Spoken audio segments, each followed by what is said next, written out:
Hello everyone, welcome to my YouTube channel English for excellence. LT grade का exam नज़दीक है और इसी को देखते हुए हमारा आज प्रैक्टिस सेट नंबर 1 है, जिसमें 50 क्वेश्चन है इंक्लूड है। जिसमें ग्रामर के 15 क्वेश्चन हैं और आपके वोकैब के 10 क्वेश्चन हैं और लिटरेचर के और टर्म जो मिला के होता है वो 15 क्वेश्चन है और पोइट्री के 10 क्वेश्चन हैं। कुल मिला के 50 क्वेश्चन है और ये सीरीज डेली आया करेगी, जिससे कि जो हमने पढ़ा है अब तक उसको एकदम रिवाइज करने का समय है। तो अभी तक आपने चैनल को सब्सक्राइब नहीं किया है, चैनल को सब्सक्राइब जरूर कर लें, बेल आइकन प्रेस कर लें। ऐसी बेहतरीन प्रैक्टिस के साथ हमारे साथ बने रहें और उम्मीद करता हूँ कि आप अच्छे से पढ़ाई कर रहे होंगे। तो स्टार्ट करते हैं सेशन को। पहले हम पढ़ेंगे ग्रामर का सेक्शन। तो पहला क्वेश्चन है, जो सेक्शन इसमें 15 क्वेश्चन है ग्रामर के और बहुत ही बेहतरीन क्वेश्चन है। पहला ही जो अक्सर पेपर में पूछा जाता है, इसको मैंने पढ़ाया भी है, जो रूल आता है इन्वर्जन के तहत। पहला क्वेश्चन कह रहा है कि hardly had he reach the station, hardly had he reached the station dash the train left. तो पूछा है यहाँ कौन सा कंजक्शन आएगा। तो ध्यान रखें, जब बात आती है हार्डली, स्कार्सली, रेयरली, बेयरली, वहाँ कंजक्शन आता है वैन, वहाँ आपका कंजक्शन वैन आता है। इस बात को ध्यान रखें और इसको हमने डिटेल में पढ़ाया भी है। जो इन्वर्जन का रूल था, एक वीडियो पढ़ी चैनल पर, आप देख सकते हैं, इन्वर्जन वाला कॉन्सेप्ट ऑफ इन्वर्जन, उसमें आप देख सकते हैं। तो यहाँ आएगा वैन का प्रयोग। और हार्डली पहले आती तो इन्वर्जन आता है, बीच में आती तो कुछ भी नहीं आता है, लेकिन कंजक्शन क्या आता है, वैन का प्रयोग किया जाता है। दूसरा क्वेश्चन है,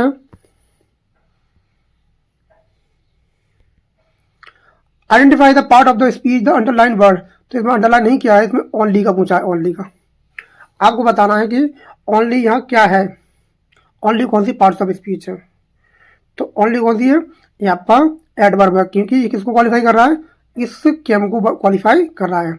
ही केम ओनली पे आया, अकेला आया, टू हेल्प यू। तो ये क्या हो जाएगा, पार्ट्स ऑफ स्पीच एडवर्ब हो जाएगी। मैंने दो पार्ट जितने भी रैने मार्टिन में थे वो मैंने सारे करा दिए हैं, उसको एक बार जरूर देख लें उस वीडियो को। तो ये क्या हो जाएगी, एडवर्ब। नेक्स्ट सेंटेंस है आपका, कह रहा है कि चूज द करेक्ट ट्रांसफॉर्मेशन। आपको चुनना है choose correct transformation. As soon as the teacher enter the class the students stood up. आपको चुनना है इसका करेक्ट ट्रांसफॉर्मेशन। इसका करेक्ट ट्रांसफॉर्मेशन क्या होगा। बहुत ही बेहतरीन सेंटेंस है ये। जब हम इसको करेंगे ट्रांसफॉर्मेशन तो ये क्या बन जाएगा, इसका नो सुनर से भी बन जाएगा, हार्डली से भी बन जाएगा और आपका स्कार्सली से भी बन जाएगा। वो डिपेंड करता है किस कॉन्टेक्स्ट में आ रहा है। अगर इसका नेगेटिव बन पाता तो इसका बनता नो सुनर वाला। कौन सा करेक्ट ट्रांसफॉर्मेशन, तीनों ठीक है इसमें। No sooner did the teacher enter the, than, अब ध्यान रखना देन आता है, नो सुनर के बाद आता है देन। हार्डली स्कार्सली के बाद क्या आता है, वहाँ आता है आपका बहन। इस बात को ध्यान रखेंगे। तो बहन यहाँ एकदम करेक्ट है। The students stood up. Hardly had the teacher enter when the students stood up. Scarcely did the teacher enter when the student up stood up. तो तीनों ही सही है, लेकिन अगर नेगेटिव पूछता केवल तो उसमें ए वाला हो जाता है, लेकिन अभी क्या है, तीनों ठीक है। हार्डली का प्रयोग जो करते हैं वो परफेक्ट में करते हैं, ध्यान रखना, और इसका दोनों में चल जाता है स्कार्सली का। तो ये तीनों ही ठीक है, लेकिन अगर नेगेटिव पूछता तो पहला ठीक था। तीनों ही एकदम करेक्ट है। पर ध्यान रखना है कंजक्शन तीनों ही ठीक है, यहाँ तीनों ठीक है। तो डी हो जाएगा। Choose the correct passive voice. आपको करेक्ट पैसिव वॉइस बनाना है। इसका करेक्ट पैसिव वॉइस क्या बनेगा। तो पहला दिया है people say that he is very honest. तो पीपुल से, तो कौन कहते हैं, पीपुल कहते हैं। ऐसे वाले वाक्यों का जो बनेगा किसके बारे में कहा जाता है, तो कौन सा हो जाएगा इसका हो जाएगा तुम्हारा option number B, it is said that. क्या हो जाएगा, it is said that, it is said that कि he is very honest, he is very honest हो जाएगा। ठीक है, ये वाला हो जाएगा। इसका ए वाला भी ऑप्शन बी वाला हो जाएगा, इट इज सेड दैट वाला, it is said that he is very honest.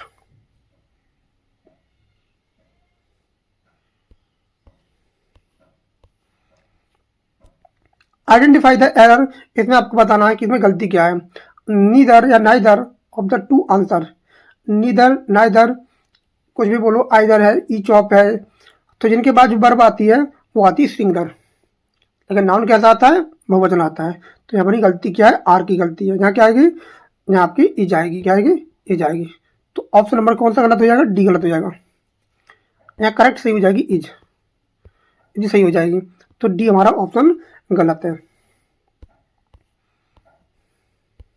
Choose the correct sentence, आपको करेक्ट सेंटेंस बताना है इसका। Choose the correct sentence, I wish I knew the answer, I knew the answer, इसमें कौन सा sentence correct है चारों में से। I wish I knew the answer, I wish I know the answer, I wish I had, head के बाद no नहीं आता है, एमपी की थर्ड फॉर्म आती है।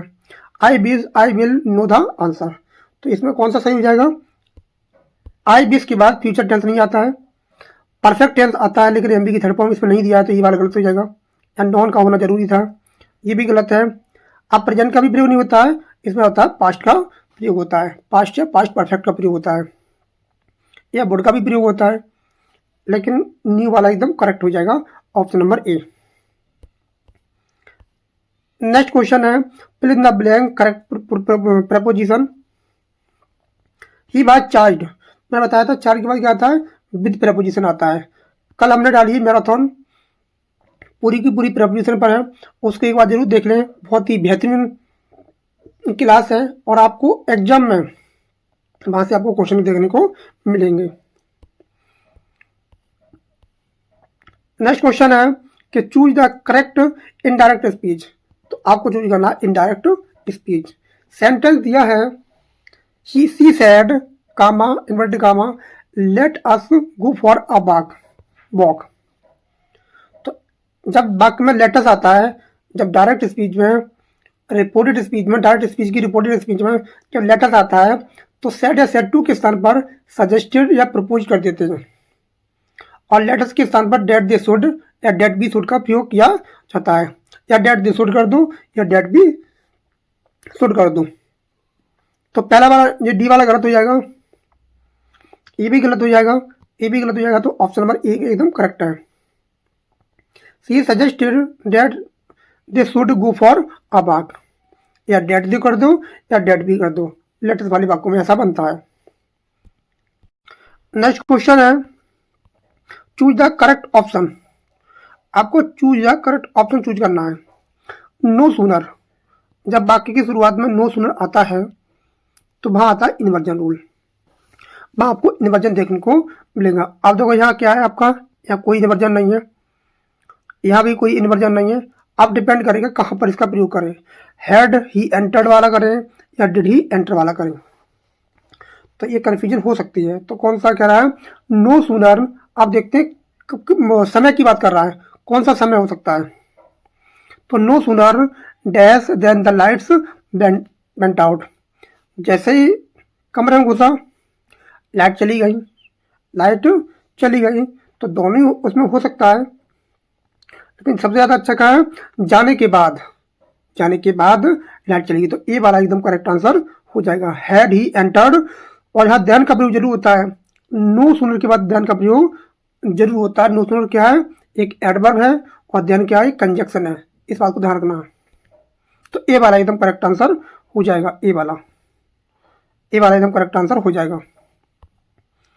नेक्स्ट है, identify the types of clause, ये किस प्रकार की क्लाउज है। He worked hard so that he might succeed, noun clause है, एडजेक्टिव क्लाउज है, एडवर्ब क्लाउज ऑफ पर्पज है, रिजल्ट है, तो किस प्रकार की क्लाउज है। ही वर्कड हार्ड, वो मेहनत करता है जिससे कि वो सफल हो सके, जिससे कि क्या हो जाए, पर्पज, ये क्या दिख रहा है, पर्पज। ना ये नाउन क्लाउज है, ना एडजेक्टिव क्लाउज है, ना रिजल्ट है, ये कौन सी है, पर्पज, ये हरी पर्पज। पर्पज की कंडीशन क्या होती है, जहाँ आता है सो डैट, क्या आता है सो डैट, और उसके बाद क्या है माइट या मे का प्रयोग किया जाता है, तो ध्यान रखेंगे। नेक्स्ट है चूज द करेक्ट टेंस, आपको करेक्ट टेंस का प्रयोग करना है। बाय द टाइम, इस समय तक, यू रीच होम, तुम सुबह मतलब स्कूल पहुंच चुके होगे, घर पहुंच चुके होगे। आई, अब यहाँ पे आपको वर्ब भरनी, कौन सी वर्ब आएगी।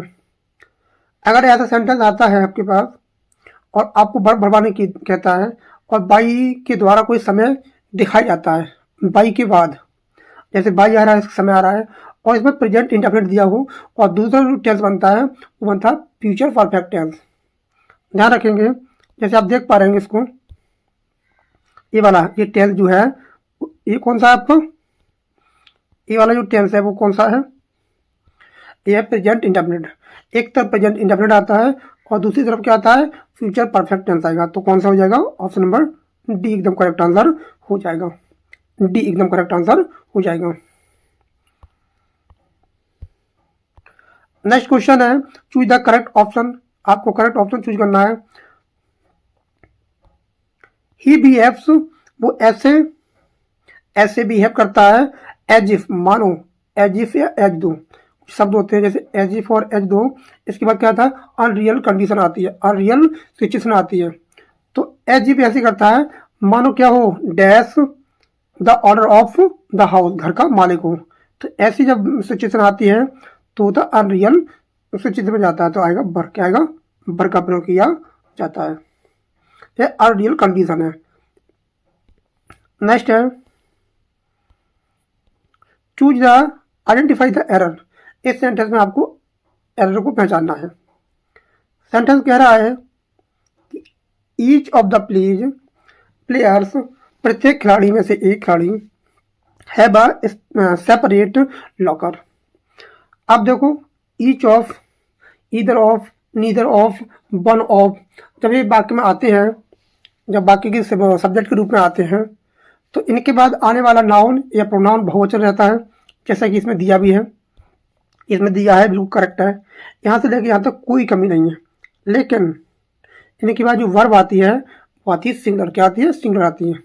तो यहाँ क्या आएगा, यहाँ आएगा हैज का प्रयोग किया जाएगा, हैज का प्रयोग किया जाएगा। तो पार्ट नंबर सी में गलती है, पार्ट नंबर सी में क्या है, गलती है। नेक्स्ट दे रहा है चूज द करेक्ट आर्टिकल, तो आपको पूछा है इसमें करेक्ट आर्टिकल क्या होगा। तो he is dash European by birth. अब यूरोपियन हिंदी के हिसाब से क्या आएगा, यूरोपियन, तो यू, ये वाला, तो ऐसी जगह क्या आएगा, आर्टिकल ए का प्रयोग किया जाएगा, आर्टिकल ए का प्रयोग किया जाएगा। क्योंकि जब बॉबिल साउंड, भले ये बॉबिल है लग रहा हो आपको, ई देख के बॉबिल लग रहा हो, लेकिन हिंदी के अकॉर्डिंग, हिंदी वर्णमाला के अकॉर्डिंग ये क्या है आपका, ये आपका व्यंजन है, ये आपका कंसोनेंट है। तो क्या आएगा, ए का प्रयोग किया जाएगा। और ग्रामर का लास्ट क्वेश्चन है आज का, और बहुत ही बेहतरीन क्वेश्चन है।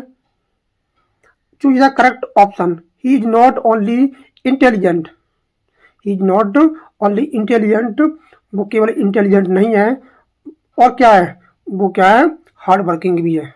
तो क्या आएगा इसके, ऑल्सो, क्या आएगा, ऑल्सो का प्रयोग किया जाएगा। वो केवल मेहनत बुद्धिमानी नहीं है, वो क्या है, वो हार्ड वर्किंग मतलब मेहनती भी है। तो किया जाएगा तुम्हारा ऑल्सो का प्रयोग किया जाएगा। ये हमारे 15 क्वेश्चन थे ग्रामर के। अब आएगा वोकेब, वोकेब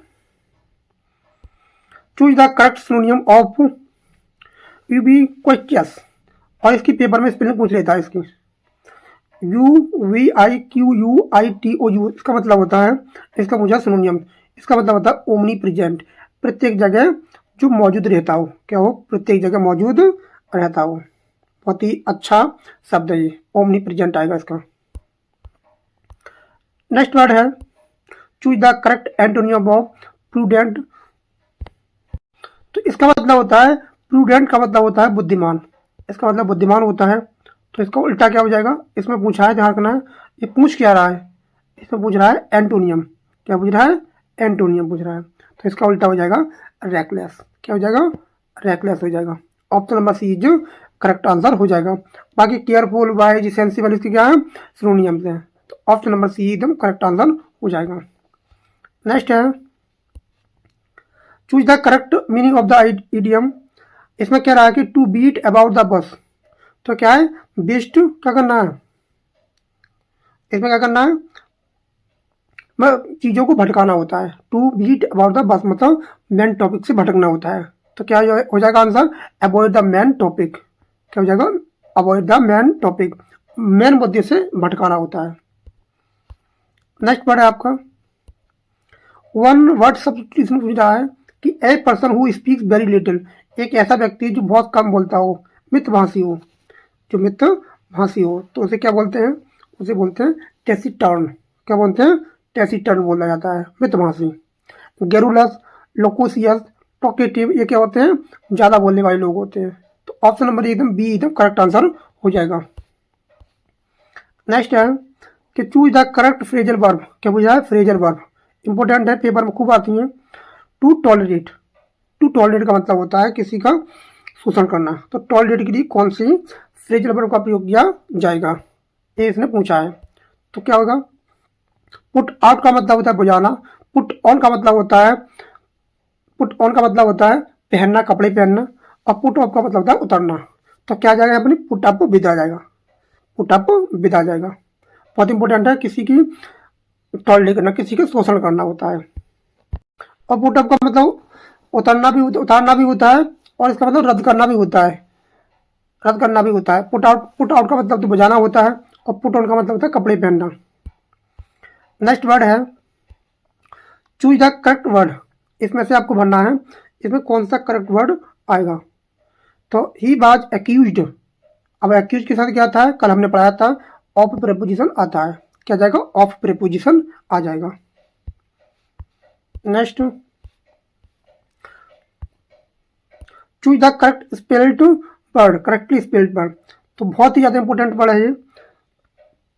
तो इसमें पूछ रहा है कि कौन सा करेक्ट स्पेलिंग हो जाएगी। तो कौन सा हो जाएगा, प्रिविलेज, इसका मतलब होता है क्षेत्र कोई। तो प्रिविलेज का कौन सा हो जाएगा, देखो इसमें क्या गलती है, इसमें क्या आ रहा है, इसमें डी आ रहा है, विशेषाधिकार होता है प्रिविलेज का मतलब।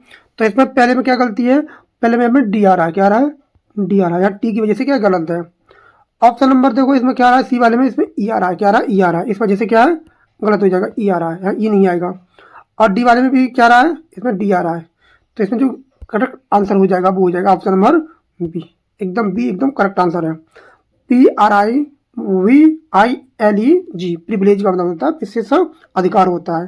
अ स्पेशल राइट और advantage that a particular person group of people has, जो किसी विशेष व्यक्ति के पास रखा जाता है। बहुत ज़्यादा इंपॉर्टेंट है, PRIVILEG, प्रिविलेज बहुत ज़्यादा एग्जाम में पूछा जाता है। तो सरल है, इसमें डी वाला कन्फ्यूज कर सकता है ऊपर वाला। नेक्स्ट पूछा है, नेक्स्ट पढ़ है choose the correct prefix meaning before. अब बिफोर की इसमें पूछा है choose correct prefix meaning before, जिसका मतलब हो जाए बिफोर। तो पूछ रहा है कौन सा हो जाएगा, तो हो जाएगा इसमें कौन सा है, तो इसमें हो जाएगा B, option number B. Pre pre मानी होता है पहले, क्या होता है पहले होता है। पोस्ट मानी बाद में होता है, एंटी मानी उल्टा होता है, सब मानी होता है मतलब उसका बदलना, सब्स्टिट्यूट कर देना। तो प्री बिफोर का मतलब था पहले का, तो प्री का मतलब क्या होता है पहले होता है। तो ऑप्शन नंबर बी एकदम करेक्ट आंसर हो जाएगा। और बहुत ही बेहतरीन क्वेश्चन है, choose the correct meaning of obsolete.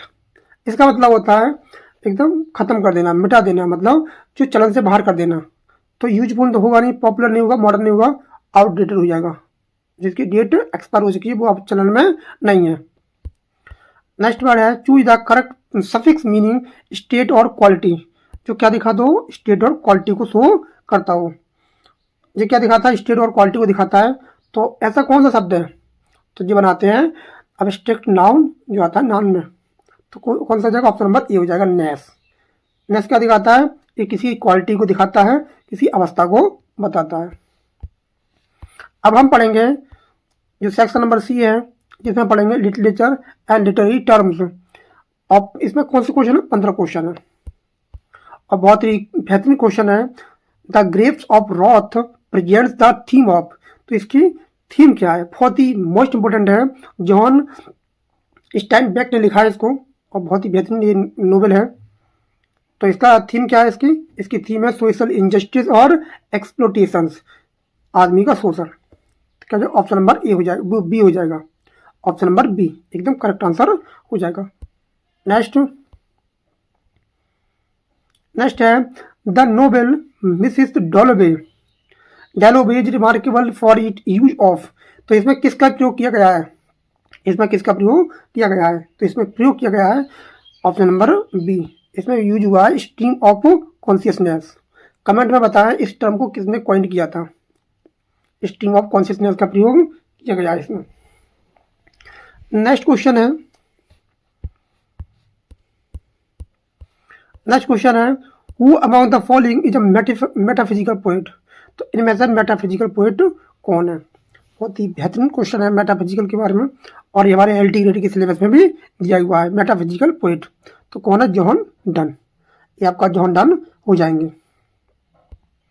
Next question है the term catharsis is related to. जो कैथारसिस होता है इसको किससे संबंधित होती है? Comedy, tragedy, epic, satire. तो कैथारसिस जो आता है इसका मतलब होता है इमोशन प्यूरिफिकेशन। क्या होता है? इमोशन होता है, प्यूरिफिकेशन होता है। इसमें क्या आता है? पिटी एंड फियर आता है। इसमें क्या आता है? पिटी एंड फियर आता है। इसको कौन लाया था इसको फेमस किया था अरिस्टोटल ने। अरिस्टोटल की जो थ्योरी है उसमें दिया गया है catharsis. Emotion purification, pity and fear लाता है जो। तो आता है ट्रेजिडी में, जो किसी की शुद्ध करती है, प्यूरिफिकेशन करती है, ट्रेजिडी में आता है। बहुत ही बेहतरीन शब्द है कैथारसिस। नेक्स्ट क्वेश्चन है आपका arms and the man is satire on. तो ये आर्म्स एंड द मैन है, तो ये किस पर सटायर है? ये किस पर सटायर है? और ये जॉर्ज बर्नार्ड शॉ का बहुत ही बेहतरीन पे है आर्म्स एंड द मैन। तो किस पर सटायर है? ये तुम्हारा सटायर है। क्या हो जाएगा? ऑप्शन नंबर बी हो जाएगा हीरोइज्म एंड बार। क्या हो जाएगा? Heroism and bar. Option number B हो जाएगा, एकदम करेक्ट आंसर हो जाएगा। जॉर्ज बर्नार्ड शॉ का बहुत ही बेहतरीन प्ले है। नेक्स्ट क्वेश्चन है कि द पोइटिक फॉर्म, ये तो बहुत ज़्यादा इंपॉर्टेंट है। The poetic form elegy written in a country churchyard. तो ये क्या है? लिरिक है, एलेजी है, सोनेट है और ओड है। तो ये क्या है? एक एलेजी है। तो किस प्रकार की एलेजी है इसको आपको बताना है कमेंट में। ये पेस्ट्रोल है या पर्सनल है? ये वाली पूछी गई है, जो 2021 वाला पेपर हुआ था टीजीटी का, उसमें पूछी गई थी ये किस प्रकार की एलेजी है। नेक्स्ट क्वेश्चन दिया है the rhyme scheme of Petrarchan sonnet. तो आपको बताना है rhyme scheme of Petrarchan sonnet. तो पेट्रार्कल सोनेट की राइम स्कीम क्या होती है ये आपको बताना है। तो इसका क्या हो जाएगा आंसर? अब ये वाला दिया है option number A. Option number जो ए दिया है A B C D E F चीज, ये किसकी है? ये शेक्सपियरियन सोनेट की है। और इसमें दिया है लास्ट वाला जो दिया है C number A B C D E, ये किसकी है? स्पेंसरियन सोनेट की है। इसको ध्यान रखेंगे, ये किसकी है? स्पेंसरियन सोनेट की है। लेकिन जो हमारे ऑप्शन नंबर बी बचा, जो दिया है तुम्हारा option number B A B a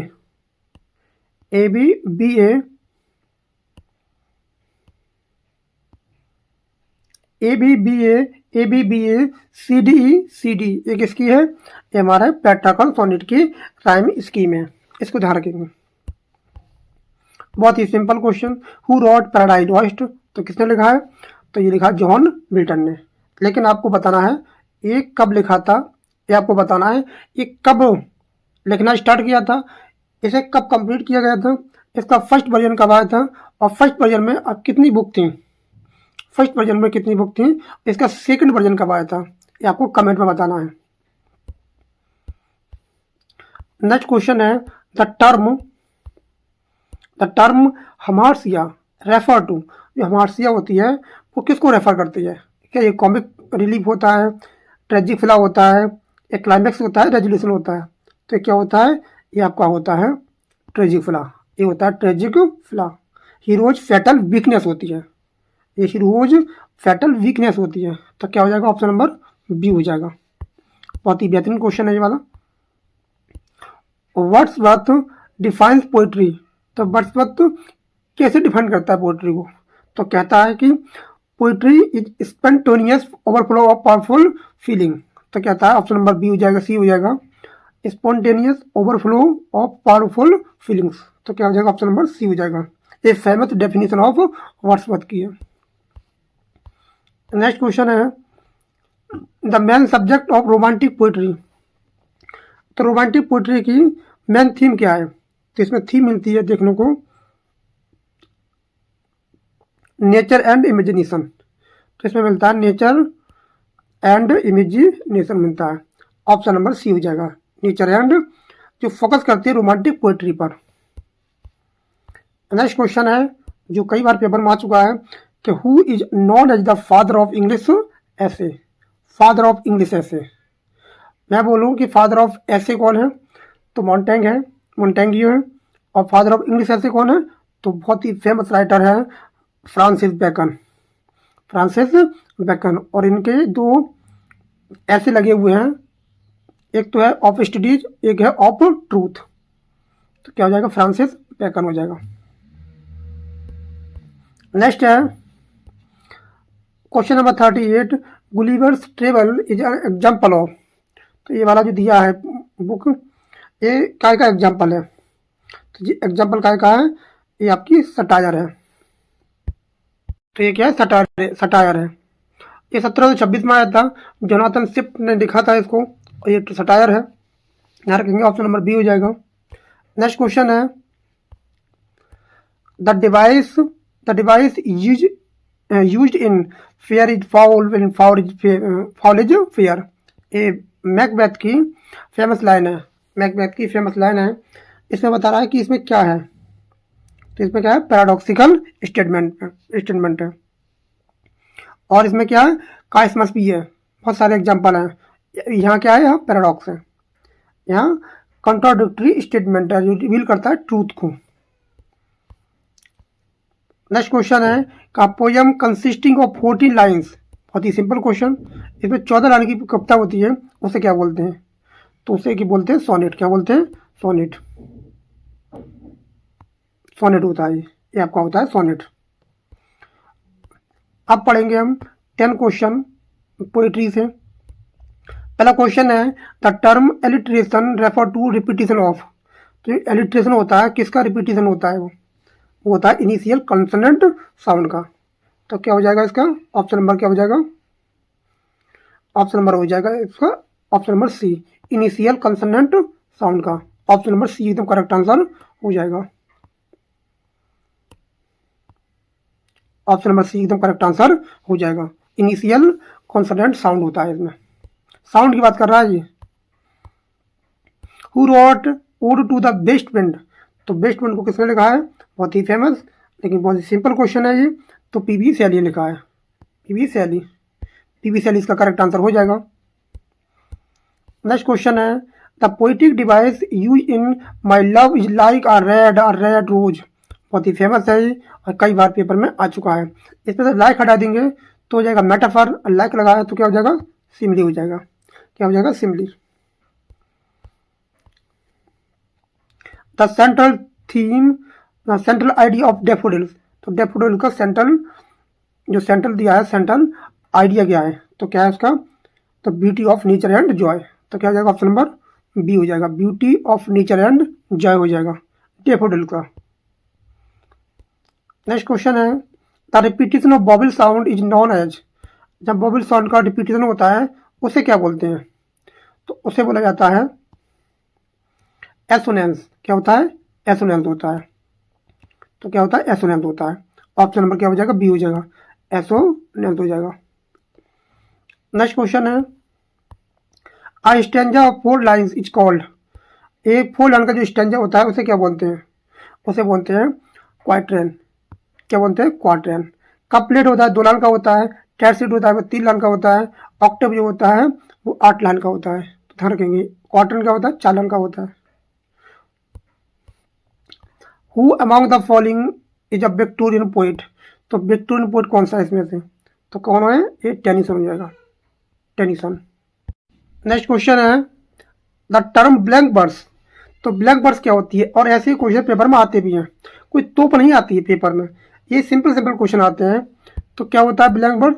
blank verse होता है unrhymed iambic pentameter, unrhymed pentameter होता है। तो क्या हो जाएगा? ऑप्शन नंबर सी हो जाएगा। नेक्स्ट क्वेश्चन दिया है the child is the father of man. तो पूछा इसमें कौन सा फिगर ऑफ स्पीच है? तो इसमें कौन सा हो जाएगा? इसमें एपिग्राम भी है और इसमें कौन सा पैराडॉक्स भी है। तो ऑप्शन नंबर क्या हो जाएगा? ऑप्शन नंबर हो जाएगा ए। क्या हो जाएगा? ऑप्शन नंबर ए हो जाएगा। अगर यहाँ पर नहीं एपिग्राम होता तो एपिग्राम भी हो जाता है। और कमेंट में बताएं ये लाइन कहाँ से ली गई है। और आज का लास्ट क्वेश्चन है विच लिटरेरी मोमेंट इम्फेसाइज करता है art for art sake? Art for art sake को करता है। तो कौन सा मूवमेंट था? तो क्या हो जाएगा? ऑप्शन नंबर हो जाएगा डी। क्या हो जाएगा? ऑप्शन नंबर डी हो जाएगा, एस्थेटिसिज्म। तो ये हमारे 50 क्वेश्चन थे। और कमेंट में बताएं कि ये इस सीरीज को कंटिन्यू किया जाए या नहीं किया जाए। अगर आपको ये कंटिन्यू इस सीरीज अच्छी लग रही है, आपको पसंद आ रही है, तो वीडियो को लाइक करें, शेयर करें, कमेंट करें। और अभी तक आपने चैनल को सब्सक्राइब नहीं किया है तो चैनल को सब्सक्राइब जरूर कर लें। मिलते हैं कल एक बेहतरीन प्रैक्टिस के साथ। तो thanks a lot for watching this video. Thank you everyone, have a nice day. पढ़ते रहें, मेहनत करते रहें, एकदम सफलता जरूर मिलेगी।